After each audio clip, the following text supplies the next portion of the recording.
So, guys, welcome to Escape Velocity. This is a podcast dedicated to your financial independence.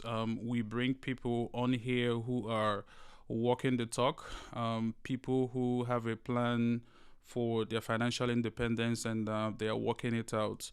So, today we have a wonderful guest. Funny story how I met with Dr. Judge. So I recently went to a real estate event in Dallas, Texas, and obviously I was networking with individuals. And so I went on Facebook. I was adding everybody from the real estate event on my friend list, and then I came across Dr. George's Facebook profile. It happened that he is a mutual friend to a whole lot of people that I was trying to add on my Facebook. So he has an Igbo name. I was like, okay, I need to connect with him. So he was gracious enough to schedule a call with me. And we've been talking since then, and I've learned so much. And from him, I met Dr. Bayo, and they added me to their WhatsApp group, and it has been tons and tons of great information and growth for me just being around these individuals. So thank you, Dr. Judge, for availing your time today to talk to my audience about your journey in financial independence. So I'm going to give you some time to introduce yourself to my audience so we could get this podcast kicked off. Over to you, Dr. Judge.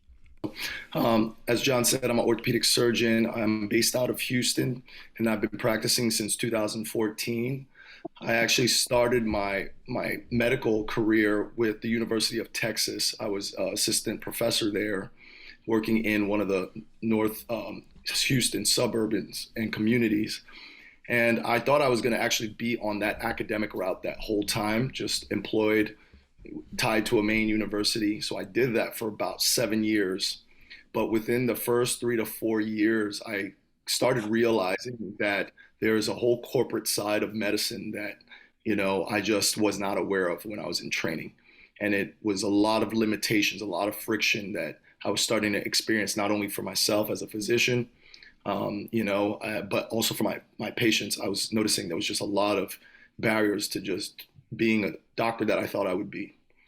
So I started thinking I need alternate streams of income. I need some ways to just free up myself from having only this one source of income in the case that I ever wanted to do something else, do something different, start my own practice, or have better leverage when negotiating what type of, employed, experience that I want.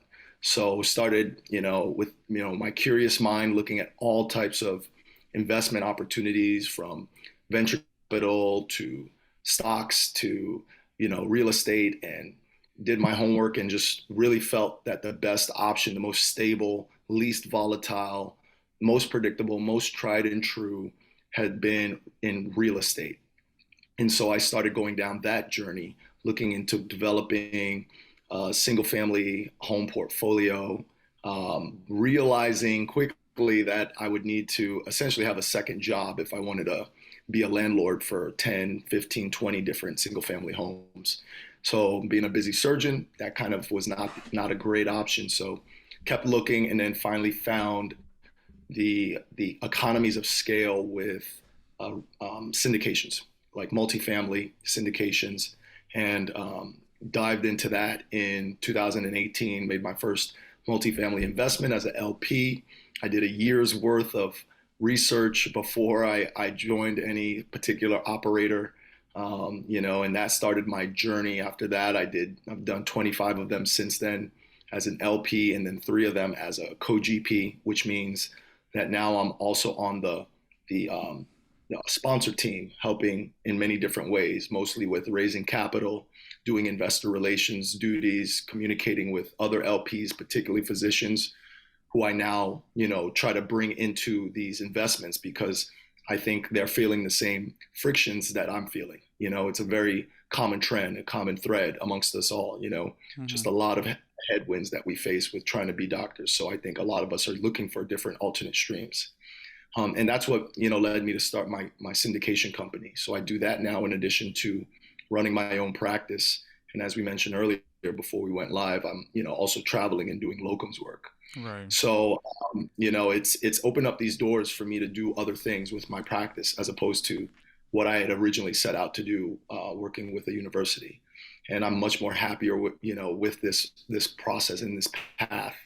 It feels much more free. It feels a lot more autonomous and self-guided, you know, and it feels like the right thing to do and a lot more interesting. My day to day is not like the same thing over and over.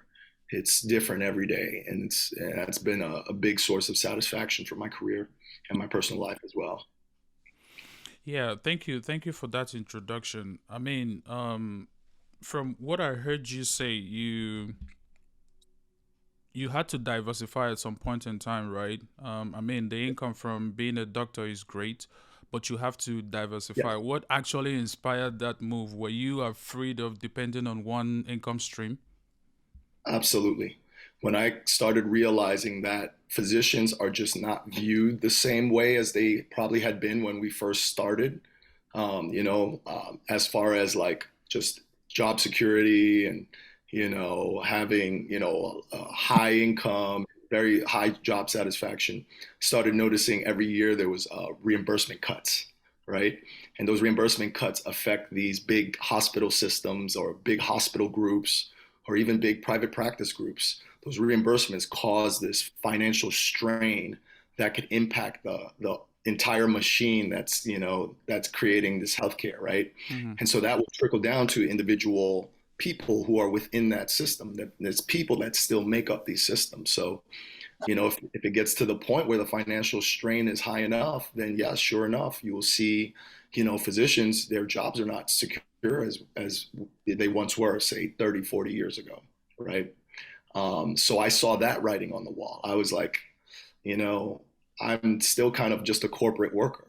I'm still just a corporate employee. And, at any point in time, the administration and my group can tell me, look, we don't need you anymore. We can't, you Mm-hmm. know, uh, support you anymore or pay for you anymore. Like, and it may be independent of how hard you work, how well you've done, how many patients you've helped. And so that was one of the big reasons. But the other reasons, like I mentioned before, I noticed that the pay was going down overall Mm-hmm. and the reimbursement. So you had to work harder. You know what I mean? And I didn't love that. I liked working smart. I didn't think working harder and seeing more patients was necessarily beneficial Mm-hmm. to patients. So I wanted to free up I wanted to become financially free in order so I can be a better physician, not have to see 40 or 50 patients all at once, Hmm. in one day. So many reasons why I felt like it made sense to have alternate streams of income. So Well, that's great. That's great. What impact do you think that your background, I mean, coming from Nigeria, Nigerian origin, what impact do you think your background played in your number one desire to be a medical doctor and number two your desire for financial independence? absolutely, it was a huge influence because in the Nigerian culture, just education in general is a big thing. And then particularly medical education, being a physician, being, some kind of healthcare provider is also a very big thing. There's just a lot of Nigerians in the community. My parents are healthcare providers. My dad's internal medicine. My mother's a family nurse practitioner. My older cousin, who's like my brother and mentor, he's a radiologist, an interventional radiologist. So that influence was absolutely there from the very beginning, and that focus on hard work and discipline and achievement and financial stability. That's all coming from my family upbringing for sure. It comes from the culture. That's great. I was reading your the introduction your peers sent to me. It said that you've invested over like 1.4 million in different asset classes here and there. So, and I know that Rich Dad Poor Dad had come out with the cash flow quadrant. So the E, the I, the B, and the S, right? So how is your money distributed? How is your portfolio distributed? I know you've mentioned real estate, and I know you are also in other asset classes. How is your portfolio distributed in all these asset classes? Yeah, I like that question because it kind of shows, it helps me talk about my evolution because I started in real estate, but now I've kind of broadened to say I'm in all real assets. Mm-hmm. As I learned more about kind of different ways of investing, it became apparent that anything that's a real asset is actually what I'm interested in. Things that people will always need. Housing is one of them. Therefore, real estate will always be in the portfolio. Mm-hmm. But I've also realized that investing in energy, oil and gas, is also important because people will always need that. Investing in food, in agriculture, and farmland, always going to be needed, right? Investing in medical, people are always going to need medical. So I've invested in medical office buildings. So it's expanded into more than just real estate. I call it real asset investing. Mm-hmm. Anything that's tangible, that is hard to manipulate, and you can't print it. It's real, and that in my mind makes it more valuable. So yeah, my portfolio is distributed across of all of those things. The majority of it's still real estate. I'd probably say, 80% is multifamily, either development or value add. Mm-hmm. I would say 80, 85%, and then the rest of the 15 is evenly split amongst agriculture. So I'm invested in farmland and citrus farms. I'm invested in mineral rights, which is a play off of oil and gas. I'm invested in medical office building. That was actually my first real estate investment, was into a surgery center. Okay. Uh, and so I think these are just, great real assets. And I'm even looking at more. Now I'm opening my mind and my eyes to things like self-storage and working interest oil and gas, Mm-hmm. senior living, and even small businesses that produce things that people need on a daily basis. I'm opening up my eyes to those because those are also real assets as well. Mm-hmm. As far as the cash flow quadrants, that's one of my favorite books. I recommend it for everybody. Rich Dad Poor Dad is probably the famous book, but I Mm-hmm. even think Cash Flow Quadrants, his second book, is an even better book. Yeah. And I consider myself a little bit of all of them at this point. I started off pure employee in the upper left quadrant because I didn't know anything else, right? But now I own my own practice that puts me solidly in the S quadrant. But even before I was able to break away and start my own practice, I started being an LP, like I mentioned, Mm-hmm. and that puts me in the I quadrant. Where I'm just leveraging other people's talents and other people's skills and their time, and I'm just coming in with the capital. So I consider myself part of all of them. The B quadrant, I'm hoping to evolve into and graduate into as my Yeah. business mature, as my private practice matures. I want to create it such that it's a big business. Right now, it's just me and my VA, right? Mm-hmm. Same thing with my syndication company. It's just us. And so, but over time, I'm looking to grow it, adding on partners, networking and meeting other people. Like I've met Dr. Bio, who's on the call right now, and we're trying to collaborate. You and I have tried to collaborate. So eventually growing it to that big business. I feel like you can play in almost all of those quadrants. Mm-hmm. It's just where do you concentrate your most of your time with. And for me, in the end, I want to obviously concentrate my most of my time where it's the most efficient, which is the I quadrant. I always want to be an I quadrant, whether I'm an S or a B. I'll probably never go back to being an E, but I'll always play in all the other three quadrants, and the goal is to be as much of an I quadrant as possible. That's great. That's great. I mean, looking at where you are right now, a lot of people would definitely want to have like just a little percentage of where you are right now. So for individuals here on the call that would definitely want to start diagnosing their financial health, figuring out what asset classes to push their money into. Perhaps a whole lot of individuals here might not be, up to that level of making above like 100K like in a year. What practical steps would you recommend that they start taking now until, that higher cash flow starts coming in, or that higher income starts coming in, or that better job starts coming in? What are some practical steps that they can start taking now in order to prepare for that state?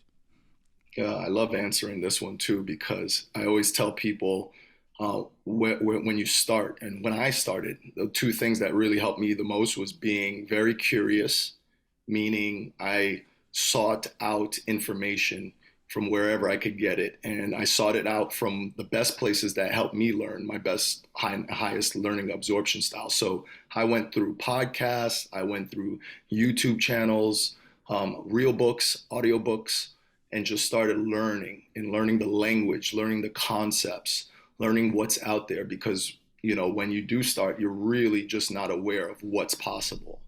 And that's the best way to actually figure out where you want to be and how you want to get there. You have to first understand what's out there. And so be very, very curious. Set up your life, your career, your as much as possible, set up your circumstances such that you can free up time in order to devote and prioritize sitting down and learning these concepts. So if you're working a very hard, long job, where and when can you carve out some time to just put on a podcast? That way you start that learning process. So I think that's the one thing. The second thing is be very, very social. And that means going out and actually meeting people in the space, networking with them, having conversations, asking them questions and letting them ask you questions so that you can answer them and start kind of going through that routine of saying what you want and what you're looking for. It is a team sport. No matter, even if you're a solo investor, you still have to rely on different stakeholders. So you have to go out there and meet them. You have to meet the lenders, the brokers, the property managers. So that was one of the other big things that helped me. I started going to different meetups, conferences, even in state, out of country.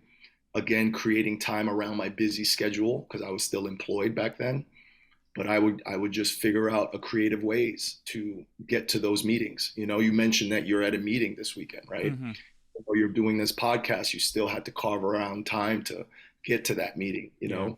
go meet people. It's super important. And then we have the powerful tools of the internet that allow us to meet even more people at a bigger scale Mm-hmm. in more efficient ways. So Right. do those two things, and that's the best way to start getting yourself ready to not only figuring out what you want, but actually getting the confidence to make your first investment. That's great. Um, That's yeah, great. so those two things. That's great. I would definitely echo that. Because before I became like a United States citizen, you know, with no papers and no like solid income coming in, I had to really invest in myself, right? I was going to all these conferences just like Dr. Bayo, sorry, Dr. Judge said. So I was definitely investing in myself, investing in my education, and then when the right income producing job now came in, I was now empowered to put into practice everything I've been learning over the years. So that's a great word. So Dr. Judge, what is financial independence and what does that mean to you? So for me, it means replacing or matching my career, my job, my physician salary with purely passive streams of income. Meaning, I'm literally whether I'm sleeping, waking, like the income is coming in, Right. and once I've matched my physician salary, then that to me is financial freedom. But it can mean many different things for other people. Another really common way to define it is by looking at what your desired level of just daily monthly expenses are and seeing if you can match that with passive income. Doesn't necessarily have to be the salary of the job that you make, but it can just mean how much you expect to spend in a month. Can you match that in passive income streams? For me in particular, it means matching my physician salary. That's great. That's great. And if you were, let me just ask this question. If you were to start your journey all over again, like, they gave you like a clean slate to start your journey all over again, but with the knowledge that you have right now, what are some of the things that you are going to do different in your path and in your journey to financial independence? I would honestly, in within medical school, probably college, medical school, and residency, I would have devoted more time to doing the networking and the learning, that be curious and be social part. I know it would have been hard because residency is a very tough thing, time wise, and medical school same. It can be very tough to not just do that all day every day. But I would have started that process early, even if I didn't have money. I was incurring debt back then. Mm. I was my balance sheet was getting worse by the day. But still, even if I didn't have money to invest back then, I would have gone to meetups. That we didn't have Zoom back then. We did have Skype, but nobody was using it. But Yeah. I would have gone to events like this as much as possible. Mm. I would have read right next to my anatomy books. I would have been reading some financial books, Mm. even a little bit. I think that would have, even set me up on a more accelerated course. Once I got to the point where I'm actually making a physician's salary. I would have probably invested my very first check. I probably would have invested into something. But Yeah. it took. I started, like I said, 2014, but my first multifamily investment was 2018. Now think about that impact. If I had started multifamily investing in 2015, that would have been, Yeah. exponentially different, Right. right? That was like the peak of the bull run for multifamily. But I would have been prepared for that. You know what I mean? I Mm-hmm. would have already had a strict strategy from the moment I got out and got that first check versus just putting it in the bank. That's great. That's great. I like hearing that.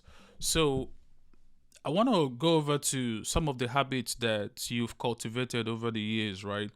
So the idea that most W2 income, when you think about time versus money, right? We have to put in a lot of time, right? So that we can make so amount of money, right? But we are trying to move our mindset to the ease and the eyes that use other people's time and other people's money to invest in all these real assets, right?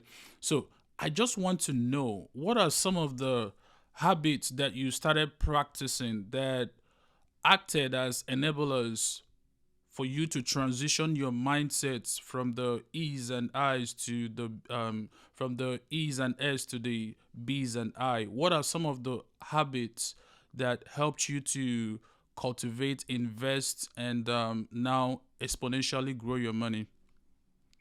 Yeah, I think that doing some personal things really helped me. Like, and these are things that revolve around discipline or delayed gratification. In my mind, I think that's helped me a lot with my entrepreneurial endeavors, and that's so I started doing intermittent fasting. Um, I started doing like workout routines and trying to stick with it, be consistent with it. Mm-hmm. I even, started cutting out, things like TV time. At one point I just even didn't have a TV in my house, Mm. you know, and just really started being kind of disciplined with with my time, with my energy, with my focus, with my bandwidth. I think that really helped with your mindset when you kind of have a will to do something and it's not necessarily that easy. Right. It's something that will challenge your commitment.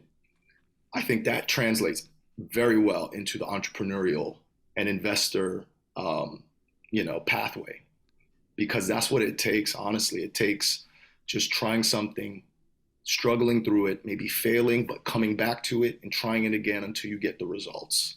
That's the entrepreneurial pathway. That's investing. Investing's not always going to be hitting home runs. It's not going to always be getting wins. You're going to Mm-hmm. take some losses. Can you come back from that? Do you have the mindset to just endure, right? And so doing those things really helped me. One thing recently I've still not good at, but cold showers, apparently. That's like a thing that a lot of entrepreneurs do. And it is a struggle, but once you do it, you overcome it, you feel really good for the rest of the day. You feel like, all right, I conquered that at 6 a.m. What else? Like, let's go. How does cold shower help? Like, how does it help? it's a res- it's actually medically there's some medical reasons why it helps, but on the mental question part you asked, Mm-hmm. it's you're resistant to something, right? Mm, Sounds like that's something you'd be very resistant to, but then your mind overcomes that resistance. mm, And so this mindset of overcoming resistance is huge in being an entrepreneur. Overcoming just hurdles, and getting past it and conquering them.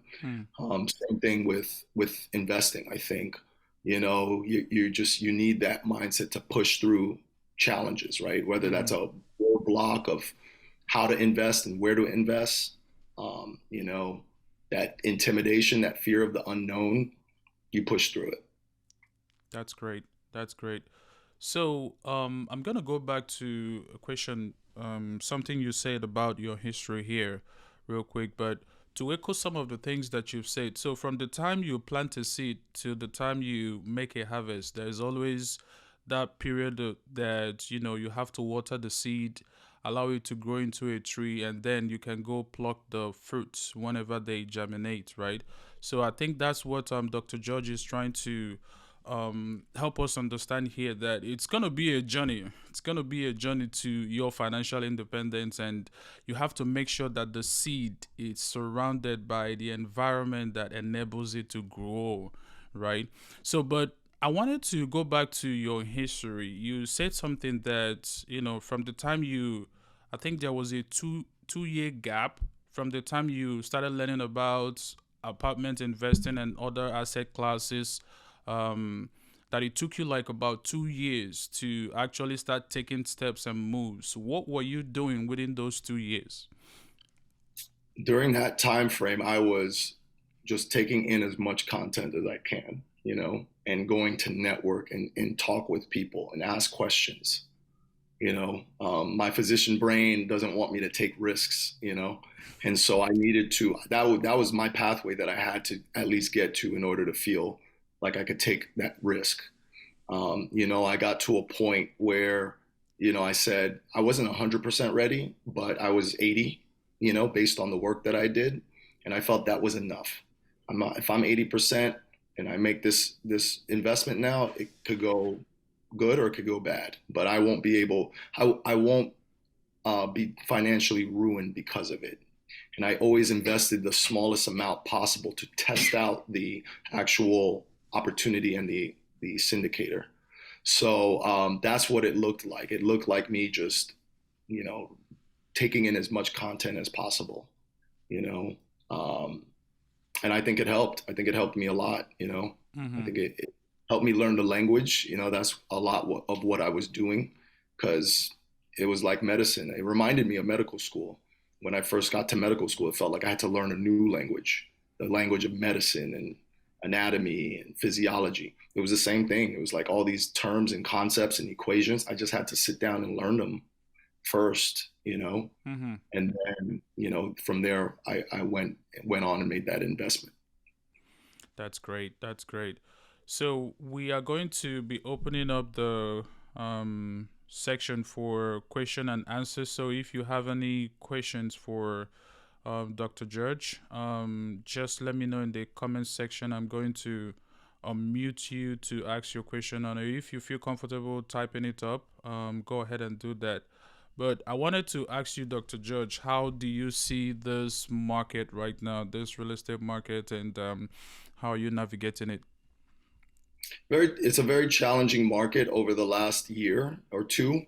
I think the opportunities, I think these things are now, it's clear these things are in cycles, right? Mm-hmm. And now we're probably at a time where we're past that major challenging point and we're going to transition into potential opportunity because of a lot of malinvestment that had been made over the last 2 years that Mm-hmm. creates probably some fallout, some foreclosures, some, disinflation, some deflation, I should say.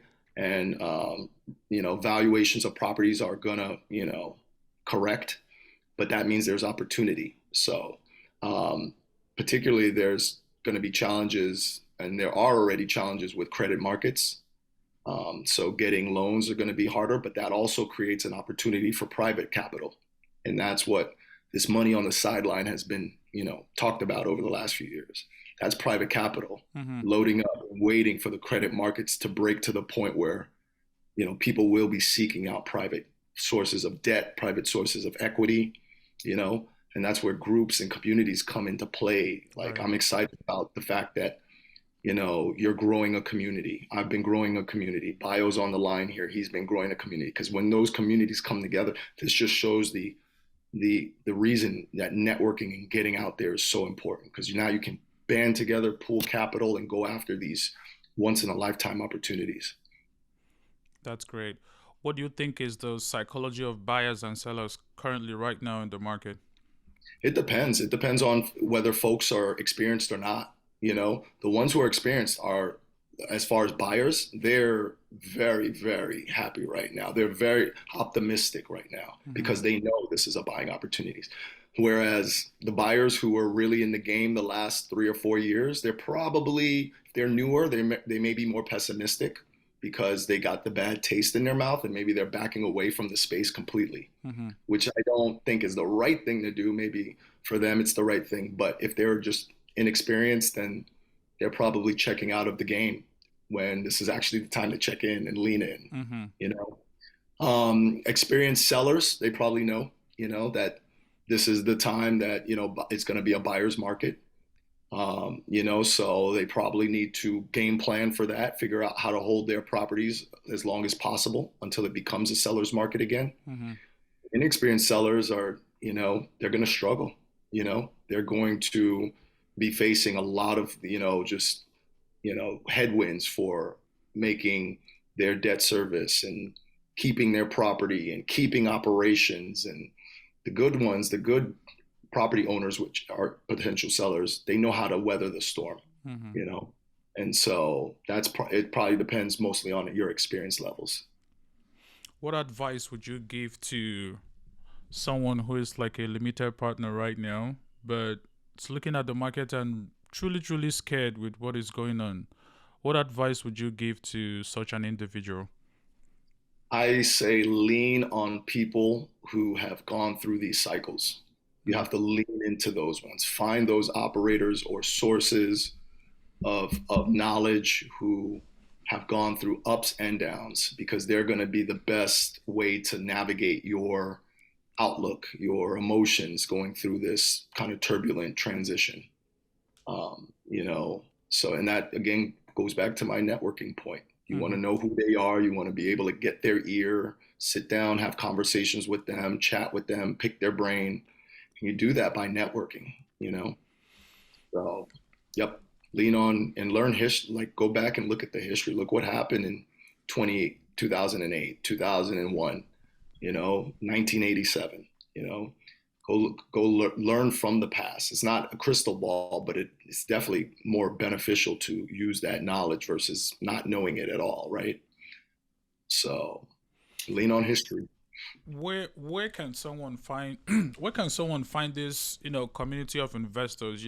Several years ago, I was in that boat where I wanted to do a lot of real estate, right? But I didn't know where I can find like community of investors to start sharpening my mind with. How did you find your own community, and what advice do you give to individuals who are looking for that community of investors? First, I say keep an open mind. Keep the mindset that it's more available now than ever before. Just that's a fact. With social media, internet, being able to find a tribe of people, like-minded community, is easier now than it ever has been. You can start by going to different ones and kind of getting a feel. That's what I did. Like went to different meetups, and these meetups usually had bigger groups that you can participate in, bigger mentoring clubs or masterminds. Check them out, sample them, don't jump. I didn't jump either until I found my right tribe. And then I went with them.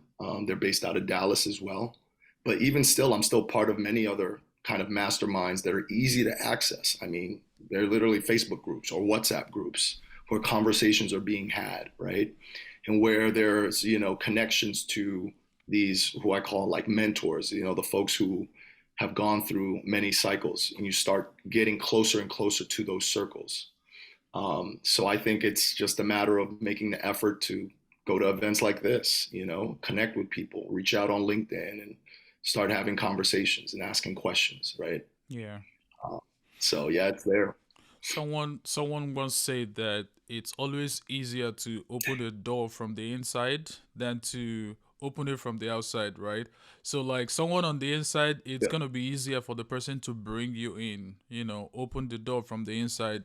And so the person is coming with wealth of experience. So just like, Dr. George said, coming to events like this, I know at some point in time I had to download an app called meetup.com. Basically what I was looking for was just real estate investing, right? I was going to networking, and when I heard about the idea of apartment investing, I was like, this is where I need to be. And I've been running with that vision since then. In December, I was at Grant Cardon's event. I was learning as much as possible, meeting people. I was telling Dr. George that I was at Brad Sumrock's Wealth to Retire, which he was just teaching about real estate underwriting this weekend, and obviously going back there tomorrow. So you have to surround yourself, find the community, find, just like he said, find your tribe, right? But I have one important question. So, in relation to finding your tribe, there are several school of thoughts out there about what apartment methodology individuals should follow. Some people teach their students or their mentees to hold apartment investment for 3 to 5 years. Some people are focusing on 10 years. Some people are focusing on infinite returns. So hold the property as long as possible, refinance, and then keep holding it, right?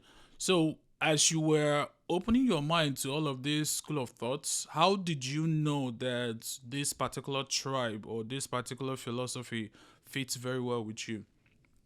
Yeah. I actually based my decision on the underlying goals, the whys of why this particular investing mastermind did any kind of investing at all. And it's because they really focused on freedom, like personal autonomy and sovereignty.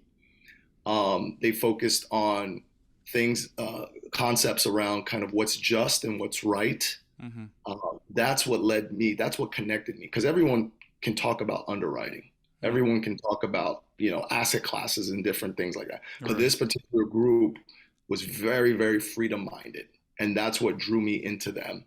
And so that is actually what opened my eyes to more than just real estate, Okay. more than just a specific asset class or a specific investment strategy.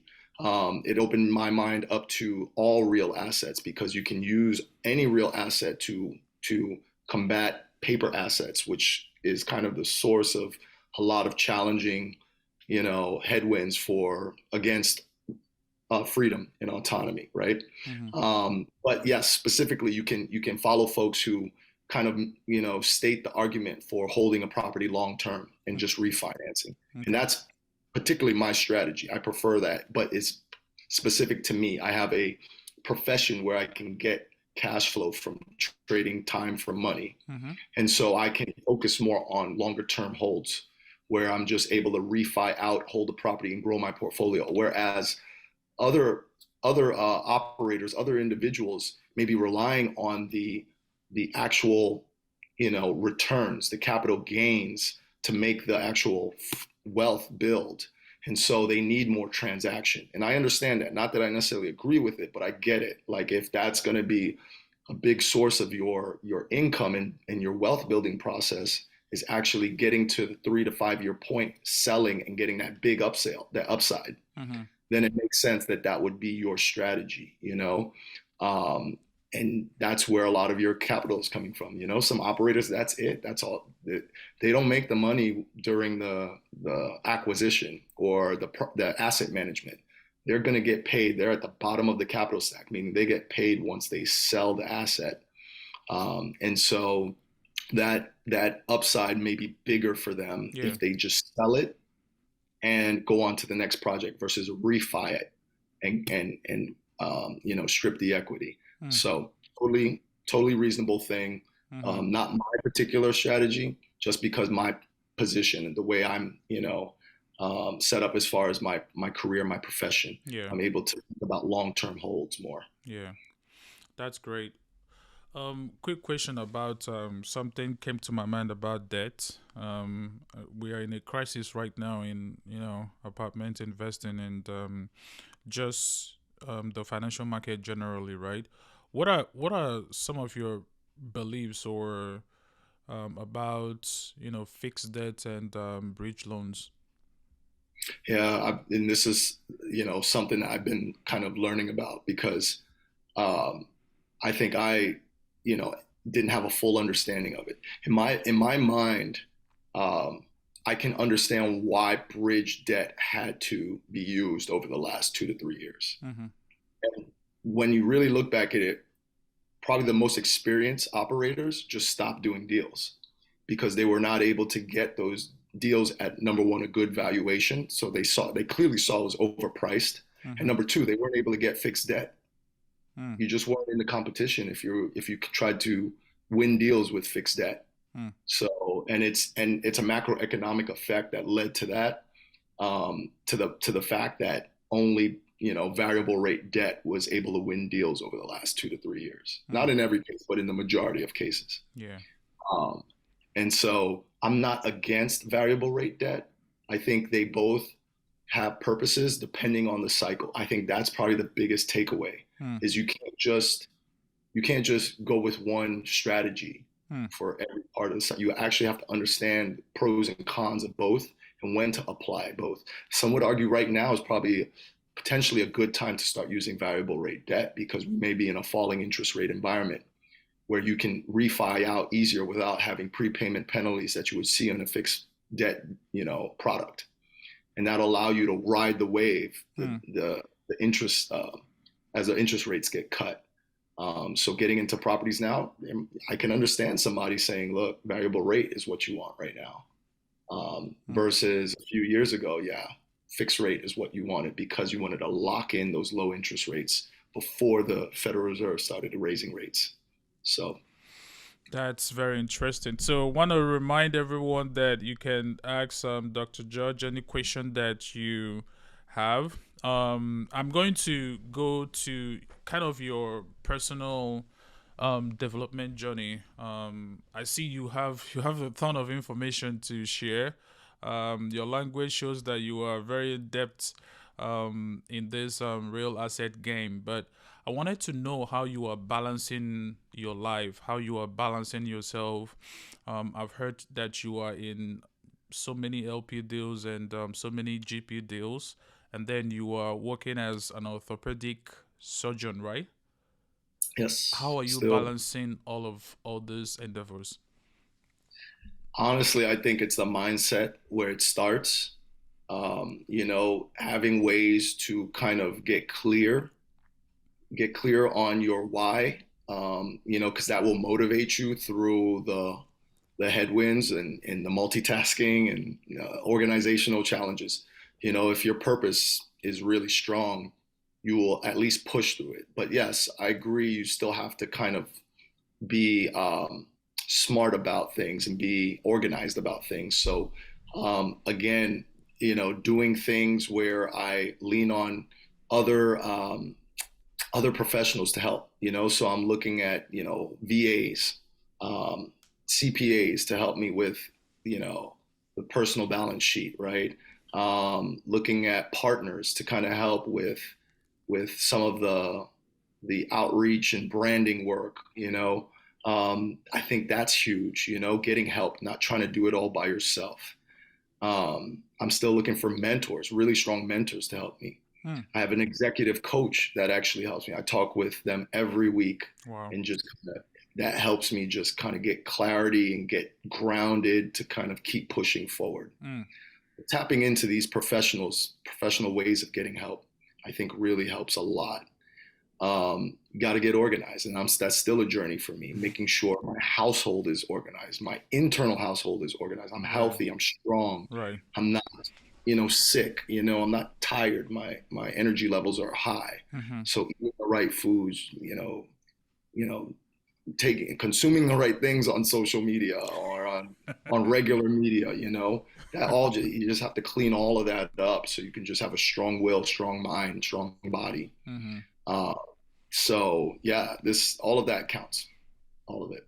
So No, that's great. I think when you said consuming good things on social media, I kind of cracked up because that has been a personal journey for me too, right? yeah, Literally had to unfollow like about 300 to 400 accounts on my Instagram. absolutely. It was just Same. like purposeless. I don't know why I was following those individuals. Right. Same. And Yeah, there's a lot. We're at a time where we can get flooded with just so much negativity out there, right? right. So much either negativity or just unuseful things. Mm-hmm. Like, so you just got to protect that. Right. So I mean, I've heard keeping tabs with your mentors, you're obviously going to different meetups and paying for access to these individuals. How else do you stay motivated to pursue your goal for financial independence? What other stuff do you do to be one with your vision over and over again? Hmm. Additional things that I do. I think I think stepping out of my comfort zone and trying to put myself out there Okay. it's almost in a way kind of elevating you to stay motivated. You know, putting content on social media or doing a webinar, doing calls like this, actually organizing them yourself. Mm-hmm. It was a point in time where I was hosting in-person investor mentoring club meetups in Houston. You know, Mm-hmm. going out giving talks. I think that helps one stay motivated.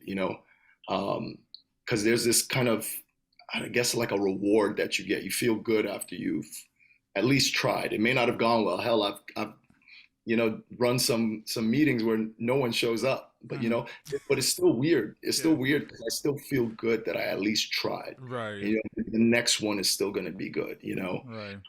I'm still optimistic, and it's a weird way, but I think by actively trying to create community is a good way to stay motivated. You know. No, that's great for sure. So on your personal development, how do you develop yourself? How many audiobooks do you listen to in a month? How many books do you read? What is your own personal development journey looks like? Yeah, I think it's funny. I think the mindset part of it probably comes first before even doing all the curiosity and networking. You just got to change your mindset. And I think reading and coming across mindset content has been huge for me. I'm probably reading 2 to 3 books that either have mindset woven into it or just purely about mindset. I love those books, especially when they put them in the context of being entrepreneurial and running businesses. Um, like I said, this executive coach is a new thing for me over the last year. That helps as well. I think of it as like when I was in med school, I had mentors to help me learn orthopedics. Professional athletes have coaches that help them. At one time I was very into just going to the gym, and I got my best results when I hired a trainer who was a coach, right? And so I'm like, man, let me get someone to help me, like, coach me as I go through this entrepreneurial journey. And that's been huge. So investing in that, I think is things like that. I think are very, very important. And for sure, you're going to come across different books and things to read. And I would even say to that, finding out your learning style is very important, because for me, it's actually more audio and visual content. So I would do the audiobook instead of the actual real book itself. And that allowed me to absorb it better. So that's just a little add, added value for that answer. Yeah, yeah, yeah, yeah.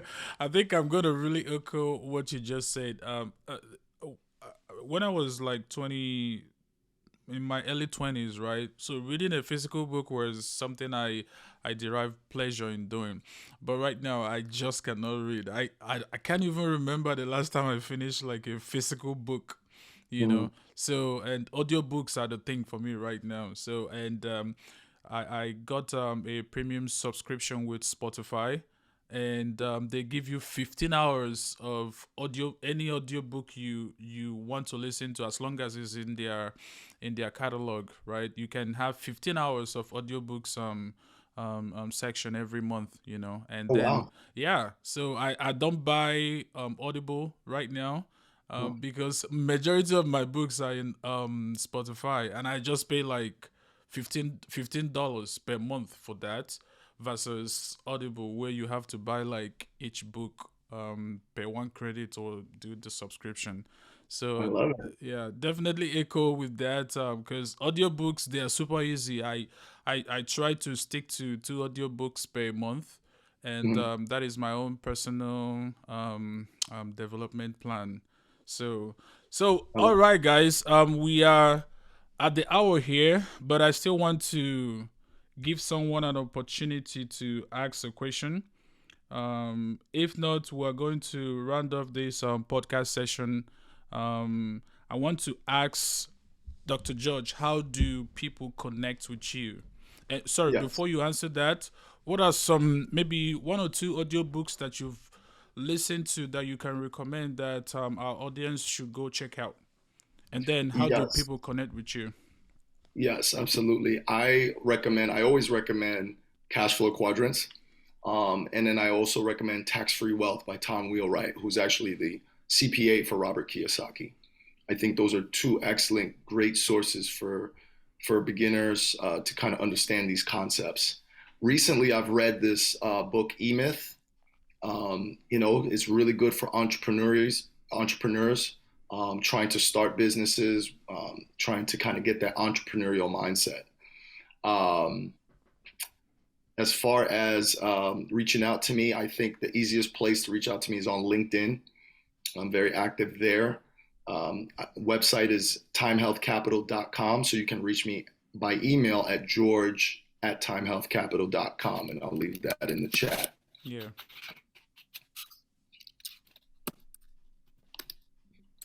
that's great. So cash flow Yeah. quadrants, recommend that. Yep. And Tax free and tax wealth. free wealth. Yeah. TAX.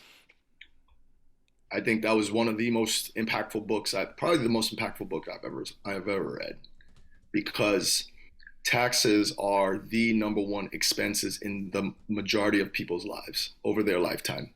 You're not going to pay more than anything else than you are going to pay in taxes. Mm-hmm. And so understanding that and how to mitigate that, how to decrease that down to as close to zero as possible in a legal, ethical way, I think is, very worthwhile. You know, That's great. That's great. Wow, it's been a lot of information explosion here. So I'm really happy that you were able to make our time to come talk to my audience today. yep. Before we call it a day today, any final words to our listeners today? I got to go back and echo. I love it. It's on my website. Be curious and be social. It's just tried and true. Mm-hmm. Get out it's that comfort zone. Getting out of that comfort zone, it will open up some doors for you. It'll open up so many doors. Like the abundance is out there. We just got to be curious and be social. Well, thank you very much, Dr. George. I appreciate your time today. And thank you to everyone who made out their time to be on this podcast today. We're going to be releasing the audio version and the video, so stay tuned. But we want to thank you, Dr. George, and praying for the best for you as you travel and make the money and invest the money, Yep. that Good everything journey. keeps going well. Thank you For very sure. much. Likewise. All Great right, sir. job with the podcast. Thank you, Love to sir. see it. Thank you, sir.